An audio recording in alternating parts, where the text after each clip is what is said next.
আপনারা যারা ইউএসের ফ্যামিলি ইমিগ্রেশনের বিভিন্ন ক্যাটাগরিতে দীর্ঘদিন ধরে ডকুমেন্ট ফাইল করে ইন্টারভিউ ডেটের জন্য ওয়েট করছেন, অলরেডি ইন্টারভিউ লেটার হাতে নিয়ে ইন্টারভিউর জন্য অপেক্ষা করছেন, তাদের জন্য আরও একটি রিয়েল কেস স্টাডি শেয়ার করব। আমার সামনে উপস্থিত আছে আজকে যারা এই গতকালকেই একটা ইন্টারভিউ দিয়ে এসেছে। আর এর মধ্যে বড় একটা ইস্যু হচ্ছে, নতুন নিয়মে আপনারা জানেন যে 2 দিনে ইন্টারভিউ হয়। প্রথমে প্রি স্ক্রিনিং, ডকুমেন্ট ভেরিফিকেশন এবং এরপর সেকেন্ড আরেকটা ইন্টারভিউ ডেট দেয়। বাট এই নতুন সিস্টেমে আরও একটা আপডেট এসেছে, তো সেই আপডেটটা ক্লিয়ার করব। অ্যাট দ্য সেম টাইম এই ইন্টারভিউর যেই প্র্যাকটিক্যাল এক্সপিরিয়েন্সটা, এটা হয়তো আপনাদের কেসেও বিভিন্ন রকম কাজে লাগবে, বা আপনারা যারা রিসেন্টলি ইন্টারভিউ দিতে যাবেন তারা বুঝতে পারবেন যে ইউএস এম্বাসির মেন্টালিটি কী, বা ইমিগ্রেশন ভিসা অ্যাপ্রুভের ক্ষেত্রে, ইমিগ্রেশন ভিসার ইন্টারভিউর ক্ষেত্রে কী ধরনের প্রশ্ন করে, বা কিভাবে আপনারা আনসার দিবেন, কী কী ডকুমেন্ট নেবেন। তো চলুন শুরু করা যাক। তার আগে বলে নিচ্ছি, যারা আমাদের চ্যানেলে নতুন বা আমাদের চ্যানেলটি এখনও সাবস্ক্রাইব করেননি, please hit the subscribe button. আর যারা অলরেডি সাবস্ক্রাইব করেছেন তাদেরকে অসংখ্য ধন্যবাদ।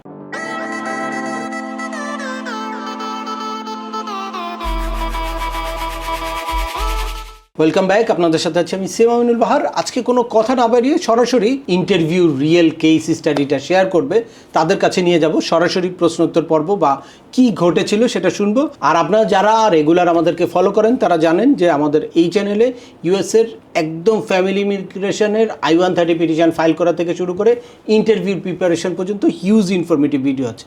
যারা যেই টপিক্সে ইন্টারেস্টেড দয়া করে ওই রিলেটেড সকল ভিডিওগুলো দেখবেন।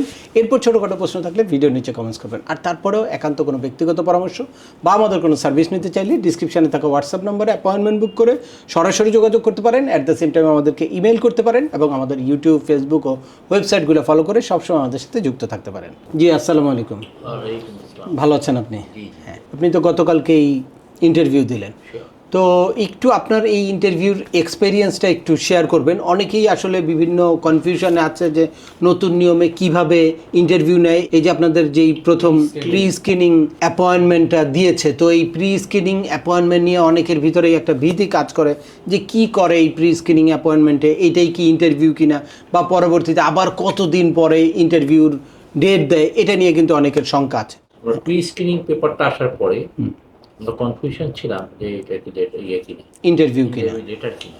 বাট আমরা মেডিকেল করতে যাই, তারা মেডিকেল করে এবং আমাদের 15 তারিখ ডেটটা হচ্ছে আপনাদের নিতে হয়েছে। প্রি স্ক্রিনিং লেটার পাওয়ার পরে ডেট নিতে হয়েছিল। আমরা ডেট নেওয়ার পরে সেই টাইম অনুযায়ী আমরা যাই এবং আমরা প্রবেশ করতে পারি। ফাইন, যাই, ঢুকে যাওয়ার পর প্রথম তারা আমাদের কয়টায় ছিল আপনার ইন্টারভিউটা? 8টা সকাল 8টায়। ওকে, ফাইন। আমরা পৌঁছানো যাই। পৌঁছানোর পরে ওনারা ফার্স্টে আমাদের এখানে বসায়। আচ্ছা, আমরা কল করে আমাদের পেপারসগুলো দেখার জন্য।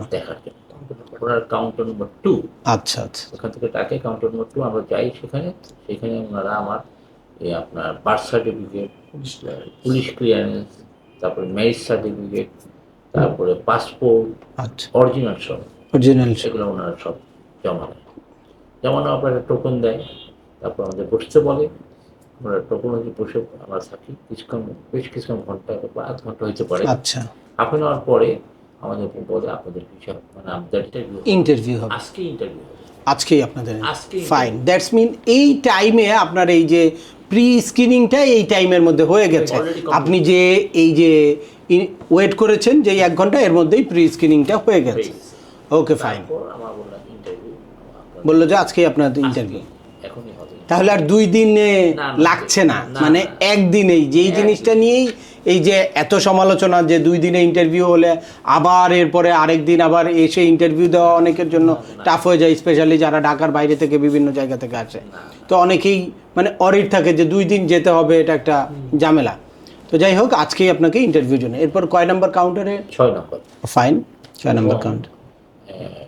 আমার মহিলা ছিলেন আমেরিকান, মানে অত্যন্ত ভদ্র, আচ্ছা, অত্যন্ত ভদ্র। মানুষ অত্যন্ত ভদ্র, সবসময় হাসতেছিল মহিলাটা। বেসিক্যালি উনি আপনাকে কি প্রশ্ন করেছিল? গেলেন আপনি 6 নম্বর কাউন্টারে, তারপর 6 নম্বর আমি সালাম দিই, ওনাকে গুড মর্নিং বললাম। তারপরে উনি আসলে হাসছে, আচ্ছা, হ্যাঁ হাসতেছিল। তারপরে আমাকে বলল যে আপনার পিটিশনের নামটা বললাম। সে আর কোনো কাগজপত্র দেখলো নাকি স্ক্রিনের সামনে? না না, সে কাগজপত্র দেখতেছে, আচ্ছা ফাইন, সে আমার পেপার দেখতেছে, আমি বুঝতেছি ইনফরমেশন দেখতেছে। আমি যে সে দেখতেছে আমি কিন্তু বুঝতেছি, আচ্ছা, সে তার ওই ভিতরে হয়তো ইয়েতে সব দেখতেছে, information সে দেখতেছে এবং ওকে ওকে বলতেছে ফাইন আচ্ছা ফাইন ফাইন ফাইন। ইয়া দেখে দেখে হ্যাঁ, হ্যাঁ। পেপার দেখে দেখে। আর ফাইন ফাইন তখনই বেশি বলতেছিল যখন আমার ওই যে দেখতেছিল, ওই যে স্পন্সর পেপারগুলো আচ্ছা আচ্ছা ভালো ছিল, আমার ভাই একটু ভালো পজিশন আছে, আচ্ছা ফাইন। তো ওর স্পন্সরও খুব ভালো ছিল, তো স্পন্সরগুলো দেখছে ওকে ওকে ফাইন ফাইন। তখন জয়েন্ট স্পন্সর ছিল তার ছেলেই ডাক্তার, আচ্ছা তো তারটাও যখন দেখলো তখন সে বললো, হাসতে হাসতে স্যার বলতেছে, জয়েন্ট স্পন্সর নামটা কী বলো, একটু কাইন্ডলি বলেন। আমি নামটা বললাম, ইভান রহমান জেসন। জেসন শব্দটা বলাতে ওদের দেশে মনে হয় জেসনটা খুব মানে কোনো কিছুর সাথে কমন পড়েছে। প্রাউডি না, সে বলতেছিল প্রাউডি কিছু একটা, মানে আমাদের যেমন কিছু ইয়ে থাকে না যে বংশের এইটা থাকলে খুব আমরা প্রাউড ফিল করি, আচ্ছা আচ্ছা ওই জেসনটা নাকি ওদের এরকম একটা কিছু একটা, আচ্ছা আচ্ছা সেইটাই বলতেছিল, খুব নাইস নাম, নামটা খুবই সুন্দর। আচ্ছা। আর আমাকে বলছে যে আপনার তো ওই যে অরিজিনাল ইয়ে নেই, পিটিশনের বার্থ ও সার্টিফিকেট, পিটিশনের বার্থ সার্টিফিকেট নিয়ে যান নাই? আচ্ছা আমার ছিল ফটোকপি। আচ্ছা আচ্ছা তো উনি আমাকে বললেন যে আপনি একটু এটা দিবেন, পিটিশনের বার্থ আর ওই সার্টিফিকেট, ম্যারেজের ইয়েটা একটু ঠিক করবেন। ওই যে ম্যারেজ সার্টিফিকেট। আর আমাকে বললো যে আপনি কোথায় যাবেন, মানে কোথায় থাকবেন, মানে এটাও বলছি ইউএসএ তে গিয়ে আপনি কোথায় থাকবেন? কোথায় থাকবেন, মানে আপনি কোথায়। আমি বললাম যে আমার ভাই থাকে অরল্যান্ডো, ফ্লোরিডা। ফ্লোরিডা। ও অ্যাড্রেস আমাকে জিজ্ঞেস করছিল, আচ্ছা আচ্ছা আমি অ্যাড্রেস সাথে সাথে বলে দিই, ফুল অ্যাড্রেস বলেছে? হ্যাঁ বলে দিয়েছি। তো আমার সব ফাইন, নো প্রবলেম, মানে হয়ে আপনি যাবেন, আপনারা সবাই যাবেন, দুটা কাগজ জমা দিয়ে আর কোনো টেনশন করবেন না, আচ্ছা আর টেনশনের দরকার নেই। আর কোনো কিছু জিজ্ঞেস করেনি ফ্যামিলির অন্য কোনো মেম্বারকে? কোনো না না, জাস্ট আমার ছোট ভাইকে জিজ্ঞেস করলো তোমার বয়স কত, বয়সটা জিজ্ঞেস, আর অন্য কাউকে? না আমাকে না জিজ্ঞাসা করছিল যে তোমার এজ কত। আচ্ছা আপনারা যদি প্রপারলি আপনাদের ফাইলিংটা ঠিক থাকে, সব ডকুমেন্টগুলো যদি ঠিক থাকে, তাহলে ওইগুলো দেখেই ওনারা অনেকটা কনফার্ম হয়ে যায়, আপনাদের হিস্ট্রিটা ওনাদের ভিতরে চলে যায়। দ্যাটস ওয়াই খুব একটা বেশি প্রশ্ন করার দরকার হয় না। তারপরেও জাস্ট পিটিশনারের সাথে আপনার রিলেশনশিপ প্রুফের জন্য পিটিশন সংক্রান্ত কিছু প্রশ্ন করে, যে পিটিশনারের সাথে কারেন্টলি আপনার রিলেশনটা আছে কিনা। একটা আমি জানতাম যে ছবি চাই, সে আমার ছবিও চায়নি, পিটিশনের ছবি চাই না, নিয়ে গেছি সাথে। অনেক ক্ষেত্রে পিটিশনে আসছিল আমার 2011-তে আসছিল লাস্ট ভাইটা, ওই সময়ের ছবিটা? ছবি ছিল আমার, সবই ছিল সাথে, কিন্তু উনি আমার কাছে কিছুই চায়নি। আচ্ছা না ফাইন ফাইন, মানে লাগবে না এটা বোঝাচ্ছে আর কি, মানে সে ক্যান ইমাজিন, সে কথা বলে স্যাটিসফাইড হয়েছে যে হ্যাঁ আপনাদের সাথে রিলেশনটা। কিন্তু সবার অবশ্যই সেই প্রিপারেশনটা কিন্তু নিয়ে যেতে হবে, যে পিটিশনের সাথে সম্পর্ক প্রমাণের যদি কোনো ডাউট বা কোনো কনফিউশন তৈরি হয়, অবশ্যই আপনাদের সেই রিলেটেড ডকুমেন্ট লাইক পিটিশনের সাথে ছবি হতে পারে, চ্যাট হিস্ট্রি হতে পারে, বা কোনো রেমিটেন্স ডকুমেন্ট যদি থাকে তাহলে সেগুলা, কোনো ইমেইল যদি থাকে তাহলে সেইগুলা আপনারা রিলেশনশিপ প্রুফ হিসেবে সাথে অবশ্যই নিয়ে যাবেন। এটা ডিপেন্ড করে কনজুলেট টু কনজুলেট ডিপেন্ড করতে পারে, আপনার অ্যাপ্রোচের উপর ডিপেন্ড করতে পারে, আপনার প্রস্তুতিটা অবশ্যই কিন্তু থাকতে হবে।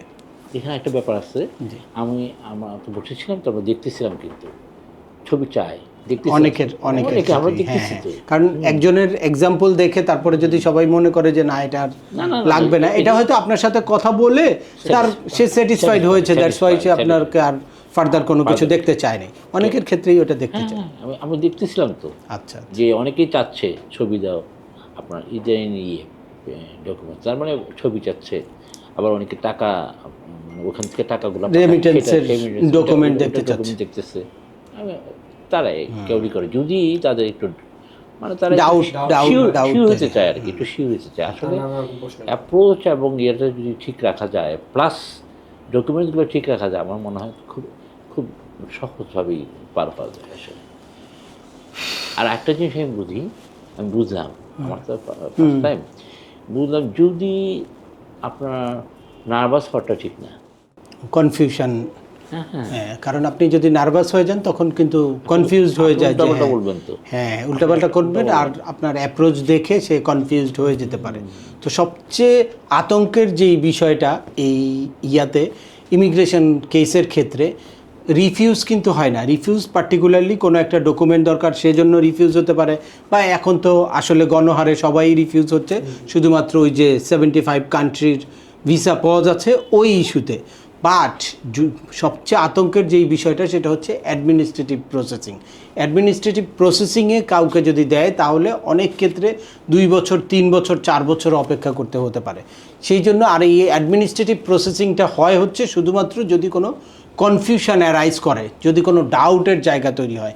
এ কারণে আপনাদের ক্লিয়ার মেসেজ থাকতে হবে যে কোনো জায়গায় যাতে ডাউট তৈরি না হয়। এটা আপনার ডকুমেন্টেও ক্লিয়ার রাখতে হবে, অ্যাট দ্য সেম টাইম আপনার approach, body language, facial expression সব কিছুতেই আপনাকে মানে নর্মাল থাকতে হবে, আপনার বিহেভিয়ারটা নর্মাল থাকতে হবে যাতে কোনো জায়গায় কোনো ডাউট তৈরি না হয়।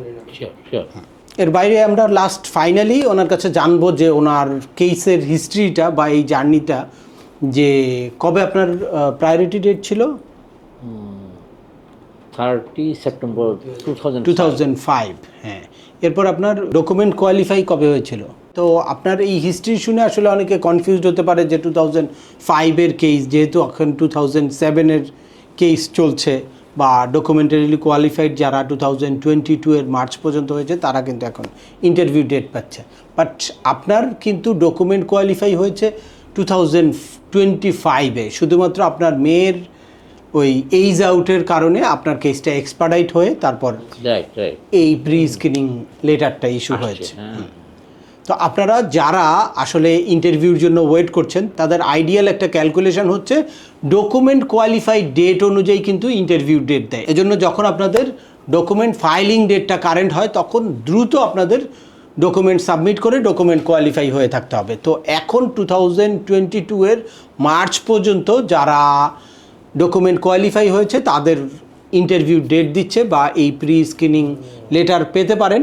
এর বাইরে যাদের চাইল্ডের এইজ আউটের ইস্যু আছে বা অন্যান্য যে কোনো কারণে আপনারা কেসটাকে এক্সপার্ডাইটও করতে পারেন, বা অনেক ক্ষেত্রে চাইল্ডের এইজ আউট হওয়ার সম্ভাবনা থাকলে ন্যাশনাল ভিসা সেন্টারে অনেককে অটো এক্সপার্ডাইট করে দেয়। তো এরকমই একটা কেস হচ্ছে অটো এক্সপার্ডাইট। এই কেসটাও অটো এক্সপার্ডাইট কেস একটা। তো আজকের ভিডিওটি আর দীর্ঘায়িত করব না, আশা করি এই ভিডিও থেকে আরও একটা প্র্যাকটিক্যাল এক্সপেরিয়েন্স আপনারা পেয়ে গেলেন যে ইন্টারভিউতে কী ধরনের প্রশ্ন করে বা কীভাবে আপনারা ইন্টারভিউর প্রিপারেশনটা নেবেন। অ্যাট দ্য সেম টাইম আপনারা জেনে গেলেন যে এই যে 2 ডেইজের ইন্টারভিউটা একদিনেও হতে পারে। দ্যাটস ওয়াই আপনারা যারা নতুন করে ইন্টারভিউ ডেট পাবেন বা এই প্রি স্ক্রিনিং লেটার পাবেন তারা পুরোপুরি ইন্টারভিউর প্রিপারেশন নিয়েই যেতে হবে, যদি তারা ওই দিন ইন্টারভিউ নেয় যাতে আপনারা ইন্টারভিউটাও দিতে পারেন। আবার দেখা হবে নতুন কোনো গুরুত্বপূর্ণ টপিকস নিয়ে। সে পর্যন্ত সবাই ভালো থাকবেন, সুস্থ থাকবেন এবং আমাদের চ্যানেলের সাথেই থাকবেন। আল্লাহ হাফেজ।